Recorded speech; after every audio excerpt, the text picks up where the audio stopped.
Halo Sobat Kompas.com, selamat datang di program Generasi Cuan, program obrolan santai seputar ekonomi, bisnis, dan keuangan yang pastinya akan relate dengan anak muda dan juga kamu yang masih berjiwa muda. Bersama saya Melis Moren, Anda menyaksikan Generasi Cuan.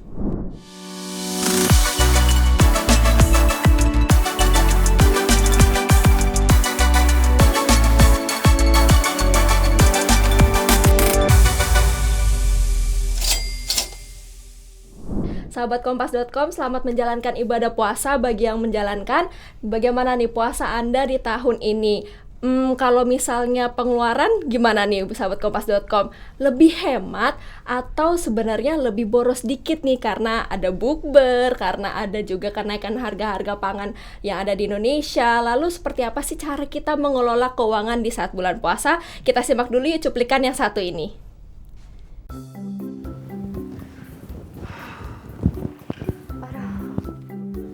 Capek banget sih kerja. Pada nyebelin lagi. Tapi mending sih daripada gue nganggur, gak dapet duit, mending kerja. Apalagi bulan ini kan dapat THR. Gue dapat gaji sama THR. Kira-kira buat belanja apa ya? Tapi jangan deh. Mendingan buat investasi atau enggak nabung buat dana darurat. Ya boleh. Gaji gue tabung, THR gue invest. Gue cari-cari dulu ya cara investasi yang aman. A few moments later. Persiapan berbuka. Nih, buat minum, buat makan, buat cemilan. Tapi kok dipikir-pikir, puasa ini gue kok malah makin boros ya, jajan mulu, bukan hemat.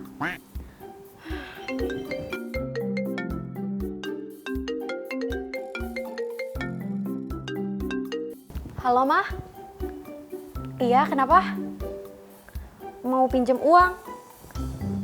Bukannya udah aku kasih ya pas gajian kemarin? Udah habis lagi? Gitu. Ya udah deh, nanti aku coba transfer ya, Mah. Ya.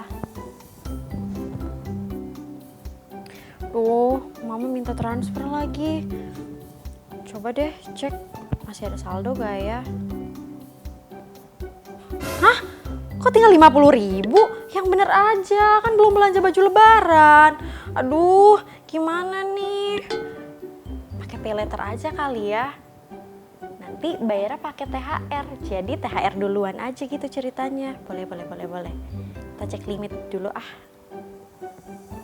hours later. Aduh, kenyang juga ya habis buka puasa.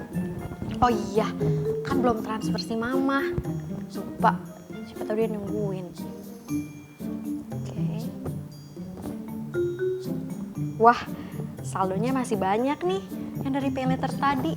Apa belanjain aja sekarang kali ya? Nonton baju, sepatu, terus habis itu heels, terus make up, catokan juga rusak. Coba cekot aja. Ih, ada parfum yang gue mau nih. 1.500.000 doang. Sumpah sih. Ih, murah banget. Cekot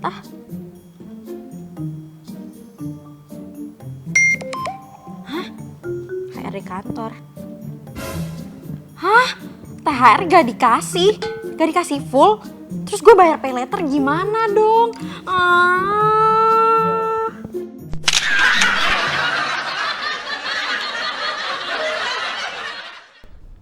Nah, sahabat Kompas.com, untuk lebih mendalam lagi nih bagaimana kita mengelola keuangan di saat bulan puasa dan juga menjelang lebaran, kita akan berbincang dengan Mbak Erlina Juwita selaku founder Cerdas Keuangan. Halo Mbak Erlina, apa kabar? Halo Mei, apa kabar juga? Sehat-sehat ya? Sehat, ya. Baik. Selamat menjalankan ibadah puasa ya Mbak. Iya, terima kasih. Oke Mbak, kita mau berbincang nih soal tadi mengelola keuangan di bulan puasa ya kan. Di bulan puasa kita dibagi sahur juga untuk memasak ya biasanya, atau membeli makanan saat berbuka dan juga saat sahur. Nah, kalau misalnya bagaimana nih Mbak Erlina, kan selaku ibu rumah tangga juga membagikan tips bagaimana mengelola keuangannya nih untuk yang berbuka dan juga yang sahur. Iya, makasih Mei. Mungkin sebelumnya saya akan menjelaskan juga ya kalau kondisi saat ini nih puasa tetapi kondisinya kan COVID-nya sudah mereda ya. Ya. COVID-nya sudah mereda tapi bahan-bahan kebutuhannya naik gitu ya. Beda dengan pada saat kita melakukan ibadah puasa sebelum COVID. Kemudian ada setelah itu datang COVID, yaitu pasti ada beberapa perubahan dari sisi pengeluaran-pengeluarannya. Nah, yang saya cermati kalau seandainya saat ini itu berarti para ibu rumah tangga khususnya akan melakukan beberapa adjustment atau penyesuaian. Misalnya kalau yang pada saat COVID itu minim sekali ya acara bukber dan lain sebagainya mungkin. Kalau sekarang bisa jadi ada acara buka bersama di rumah seperti itu ya. Itu kan berarti harus ada extra budget. Nah, gimana cara mengatasinya? Yang pertama yang bisa kita lakukan adalah khusus untuk menu-menu di bulan puasa, menu berbuka maupun menu santap sahur gitu, biasanya kita lakukan yang namanya meal plan. Nah, meal plan itu sesimpel kita membuat rencana untuk menu seminggu yang akan datang. Misalnya bulan puasa ada 4 minggu, jadi minggu pertama kita buat meal plan yang pertama, isinya itu adalah menu misalnya dari hari Senin sampai dengan Minggu gitu ya. Kemudian apa aja yang dibutuhkan, nah kita belanja di awal minggu itu. Itu menurut saya lebih menghemat. Kenapa? Karena kita belanjanya sekaligus, kemudian juga kita masaknya sendiri di rumah. Lebih hemat ketimbang kita misalnya setiap hari mesti pesan dari luar atau kita justru makannya di luar gitu ya. Itu sih menurut saya lebih hemat sih dengan menggunakan meal plan. Meal plan itu sesimpel kita membuat seperti jadwal aja rencana dan kita nyetok bahan makanannya di rumah. Itu. Dengan adanya kenaikan beberapa harga pangan juga ya, dan juga sekarang kondisinya kan walaupun COVID sudah mereda tadi yang seperti Mbak Erlina bilang, ini bagaimana nih mensiasatinya nih? Kan tadi ada meal plan. Nah, kalau misalnya ada nggak tips-tips misalnya belanjanya ini bahan-bahannya lebih baik, seperti misalnya tadi yang terjadwalnya itu seperti apa nih Mbak? Karena kan seperti kita tahu seperti ya minyak juga naik, betul. Juga harga-harga yang lain juga naik gitu. Betul. Apakah ada kayak cara khusus misalnya dalam sehari mengatur 50.000 untuk beli ini atau memang ya sudah pakai uang yang memang tersedia, tapi atau adakah budget khusus sebenarnya? Ada beberapa cara sebenarnya ya. Sebenarnya Nabi Muhammad aja itu menyiapkan bulan puasa itu jauh-jauh beberapa bulan sebelumnya. Nah, nggak ada salahnya kita juga menyiapkan untuk menghadapi bulan Ramadan ini ya minimal sebulan sebelum Ramadan itu datang. Jadi pada saat sudah di bulan puasa kita udah nggak mesti bingung dari mana uangnya seperti itu. Tapi kalau seandainya memang belum siap, ada beberapa cara gitu. Jadi pertama mungkin menyisihkan dari yang kita punya penghasilan setiap bulan. Itu menyisihkan berapa untuk budget khusus untuk konsumsi pada saat bulan puasa. Yang kedua, kita membuat penghematan dari sisi konsumsi, misalnya pada saat sahur, kemudian pada saat berbuka juga ya. Tentu saja kalau misalnya minyak gorengnya harganya udah 2 kali lipat gitu ya, berarti kita note di situ dan kita membuat menu-menu yang minim membutuhkan minyak goreng seperti itu ya. Kalau dulu misalnya buka puasa harus ada gorengan gitu ya. Kalau sekarang mungkin ya dikurangi sedikit lah gitu ya, dengan misalnya membuat sesuatu yang nggak perlu digoreng terlalu banyak minyak seperti itu. Menurut saya sih itu ya. Kemudian mungkin cara yang berikutnya adalah kita memanfaatkan promo-promo diskon. Kalau saya perhatikan sekarang ini banyak sekali aplikasi online yang bisa memudahkan kita untuk membeli bahan-bahan seperti sayur, buah gitu ya, daging, minyak goreng, bahkan itu harganya promo. Seperti itu. Jadi kebutuhan-kebutuhan rumah tangga itu kita bisa peroleh dengan harga yang lebih ringan daripada kalau kita beli ke supermarket seperti itu.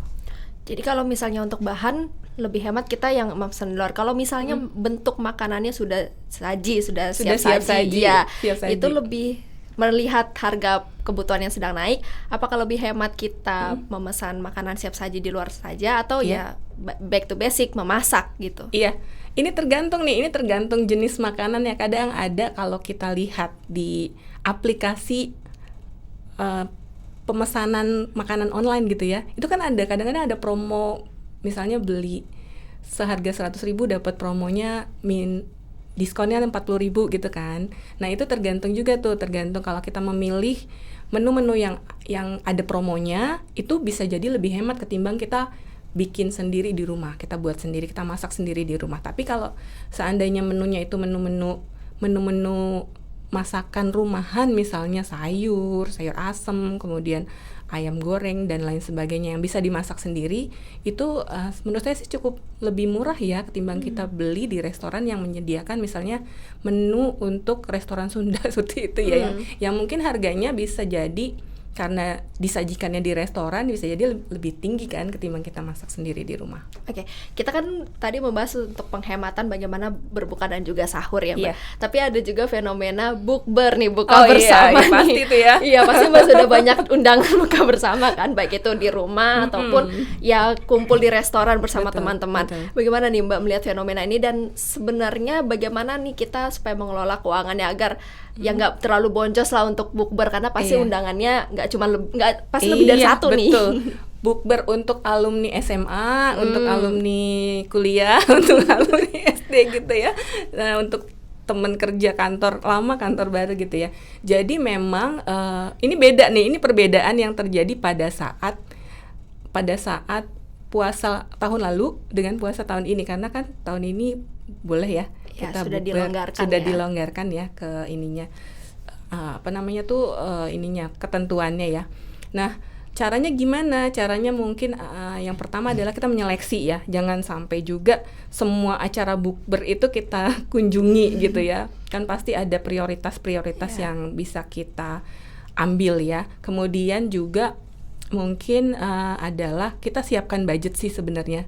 Siapkan budget khusus untuk itu, karena kita juga butuh sosialisasi ya, karena sudah berapa tahun udah nggak ketemu kan. Nah, minimal kita butuh lah sosialisasi. Kita siapkan budget. Berapa budgetnya? Minimal 5-10% deh dari penghasilan kita. Kita siapkan untuk budget sosialisasi, untuk kebutuhan personal, seperti itu.